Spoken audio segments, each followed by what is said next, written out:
सुल्तान महमूद गजनवी का दरबार लगा हुआ था। दरबार में हजारों अफराद शरीक थे, जिनमें औलिया, कुतुब, अब्दाल भी थे।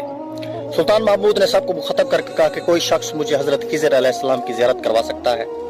सब खामोश रहे। दरबार में बैठा एक गरीब शख्स देहाती खड़ा हुआ और कहा कि मैं ज़ियारत करवा सकता हूँ। सुल्तान ने शराइत पूछी तो अर्ज करने लगा, 6 माह दरिया के किनारे चिल्ला काटना होगा, लेकिन मैं गरीब आदमी हूँ, मेरे घर का खर्चा आपको उठाना होगा। सुल्तान ने शराइत मंजूर कर ली। उस शख्स को चिल्ला के लिए भेजा गया और घर का खर्चा बादशाह के जिम्मा हो गया। 6 माह गुजरने के बाद सुल्तान ने उस शख्स को दरबार में हाजिर किया तो देहाती कहने लगा, हुजूर कुछ फजाइफ उल्टे हो गए हैं, इसलिए मजीद 6 माह लगेंगे। उस सुल्तान महमूद के दरबार में उस शख्स को 6 माह मजीद हो जाने के बाद दोबारा पेश किया गया तो बादशाह ने पूछा, मेरे काम का क्या हुआ? ये बात सुन के देहाती कहने लगा, बादशाह सलामत, कहाँ मैं गुनहगार और कहाँ हजरत खिज़र अलैहिस्सलाम। मैंने आपसे झूठ बोला, मेरे घर का खर्चा नहीं चल रहा था, तो इसी बहाने मेरे 1 साल मेरे घर का खर्चा चल गया। तो सुल्तान महमूद गजनवी ने अपने एक वजीर को खड़ा किया और उससे पूछा कि इस शख्स की क्या सजा होनी चाहिए। तो उस वजीर ने कहा कि जनाब आला, इसने साहब के साथ फ्रॉड किया है तो इसका गला काट दिया जाए। दरबार में नूरानी चेहरे वाले बुजुर्ग भी तशरीफ फरमा थे। कहने लगे, बादशाह सलामत, इस वजीर ने बिल्कुल ठीक कहा।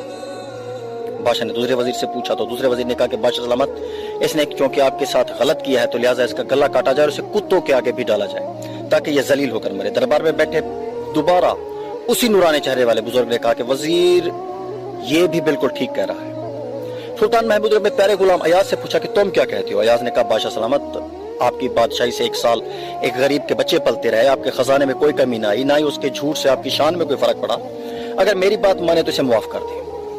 अगर इसे कत्ल कर दिया गया तो इसके बच्चे भूख से मर जाएंगे। अयाज की बात सुनकर महल में बैठे उसी नूरानी चेहरे वाले बाबा ने कहा, अयाज बिल्कुल ठीक कह रहा है। सुल्तान गजनवी ने उस बाबा को बुलाया और पूछा, आपने हर वजीर के फैसले को दुरुस्त कहा, इसकी वजह मुझे समझाई जाए। बाबा जी कहने लगे, बादशाह सलामत, पहले नंबर पर जिस वजीर ने कहा कि इसका गला काटा जाए वो कौम का कसाई है और कसाई का काम है गले काटना। उसने अपना खानदानी रंग दिखाया। गलती उसकी नहीं, आपकी है कि आपने एक कसाई को वजीर बनाया। दूसरा जिसने कहा इसे कुत्तों के आगे डाला जाए, उस वजीर का वालिद बादशाहों के कुत्ते नहलाया करता था, कुत्तों से शिकार खेलता था, उसका काम ही कुत्तों का शिकार है। तो उसने अपने खानदान का तारुफ करवाया और आपकी गलती है कि आपने एक ऐसे शख्स को वजारत दी तो ऐसे लोग वहां भूख से ही मरेंगे। और तीसरा अयाज जिसने फैसला किया कि 1 साल आपके खर्चे इनके बच्चे पलते रहे हैं, तो मैं आपको एक बात बताना चाहता हूं कि